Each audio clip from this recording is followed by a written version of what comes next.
আপোনালোকে জানে যে গুৱাহাটী মহানগৰখন আজিৰ যিখন গুৱাহাটী, মই এইখনৰ কথা কোৱা নাই, লাচিত বৰফুকনৰ সময়ৰ গুৱাহাটী, আহোমৰ স্বৰ্গদেউসকলৰ সময়ৰ গুৱাহাটী। আমাৰ ইয়াত কেইখনমান চকীৰ নাম আমি পাই থাকো।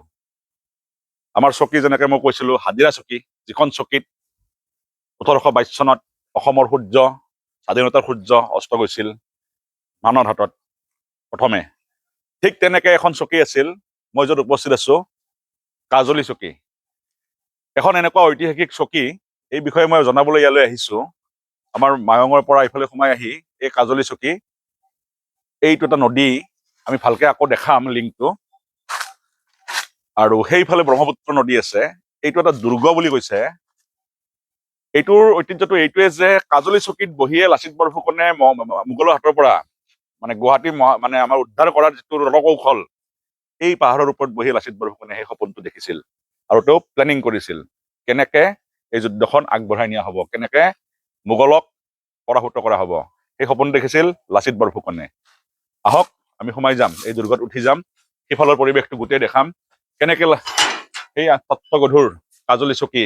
চকী মিনছ সেই সময়ৰ মিলিটাৰী এটা বেছ, এটা আউটপোষ্ট, যি আউটপোষ্টৰ পৰা যেনেকে আমাৰ আজি থানা বা এনেকুৱা সেনেকুৱা ধৰণৰ এটা পোষ্ট, য'ৰ পৰা সামৰিক শাসনটো চলোৱা হৈছিল। আৰু নদীৰ পথেদি যি গতিবিধি হ'ব, সেইবিলাক নিৰীক্ষণ কৰিব পৰা হৈছিল। ইয়াত এখন ফলক আছে, এইখন মই পাঠ কৰি দিছো আপোনালোকৰ কাৰণে। ইয়াত লিখিছে কাজলী চকী প্ৰত্নতাত্ত্বিক স্থান। কাজলী চকী প্ৰত্নতাত্ত্বিক স্থান শেষ মধ্যযুগৰ আহোমসকলৰ এক মুখ্য প্ৰতিৰক্ষা দুৰ্গ আছিল। এই দুৰ্গ কৌশলগতভাৱে কলং আৰু ব্ৰহ্মপুত্ৰ নদীৰ সংগমস্থলত, এই নদীটো কলং আৰু ব্ৰহ্মপুত্ৰ নদীৰ সংগমস্থলত এক টিলাৰ ওপৰত নিৰ্মাণ কৰা হৈছিল। গুৱাহাটীৰ পিছতে কাজলী চকী প্ৰতিৰক্ষা দুৰ্গৰ গুৰুত্ব আছিল। এই স্থানত আহোম যুদ্ধত ব্যৱহাৰ হোৱা গোলা বাৰুদ মাটিত পুতি থোৱা অৱস্থাত পোৱা হৈছে। এই দুৰ্গৰ ওপৰৰ পৰা ব্ৰহ্মপুত্ৰৰ নদীপথ বহু দূৰলৈকে নিৰীক্ষণ কৰিব পাৰি। এই দুৰ্গটো মাটিৰ গড় আৰু গড় খাৱেৰে পৰিবেষ্টিত হৈ আছিল। দুৰ্গৰ ভিতৰত যুদ্ধৰ নাও ৰখাৰ ব্যৱস্থা আছিল। আনকি ইয়াত বহুত গড় আছিল এটা সময়ত। গড় মানে সেই আমাৰ যিটো ৰাজগড়, এনেকে লাচিত গড় আমি কওঁ। আৰু তাত বোলে কাঁইটীয়া বাঁহবোৰ বান্ধি দিছিল। সেই বাঁহৰ অস্তিত্ব ইয়াত বোলে এতিয়াও আছে।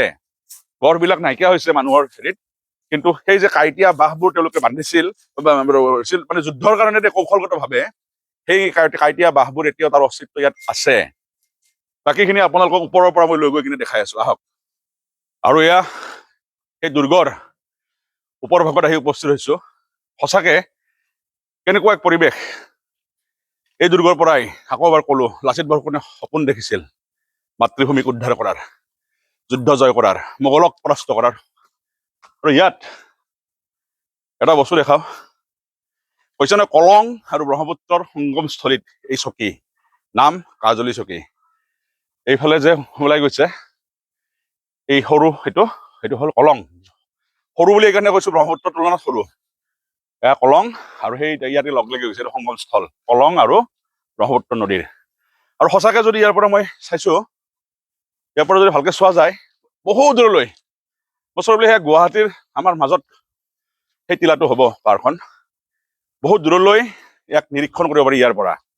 গতিকে ভাবি চাওক, তাহানিত আহোম ৰাজত্ব কালত স্বৰ্গদেউসকলৰ গুৱাহাটী বা এই মহানগৰ, মানে আজিৰ মহানগৰ, এই গুৱাহাটীখনক ৰক্ষা কৰাৰ কাৰণে বা প্ৰতিৰক্ষাৰ পৰা চিন্তা কৰি তেওঁলোকে কি পদক্ষেপ হাতত লৈছিল, কেনেকে তেওঁলোকে একদম হাজিৰা চকীলৈকে তেওঁলোকৰ আছিল।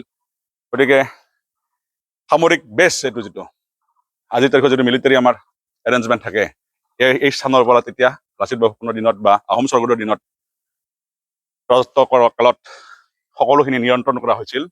আৰু এয়া বিশাল ব্ৰহ্মপুত্ৰ, ইয়াৰ বহুত কাহিনী ভৱিষ্যতলৈ আকৌ যদি পাৰো কম। ধন্যবাদ।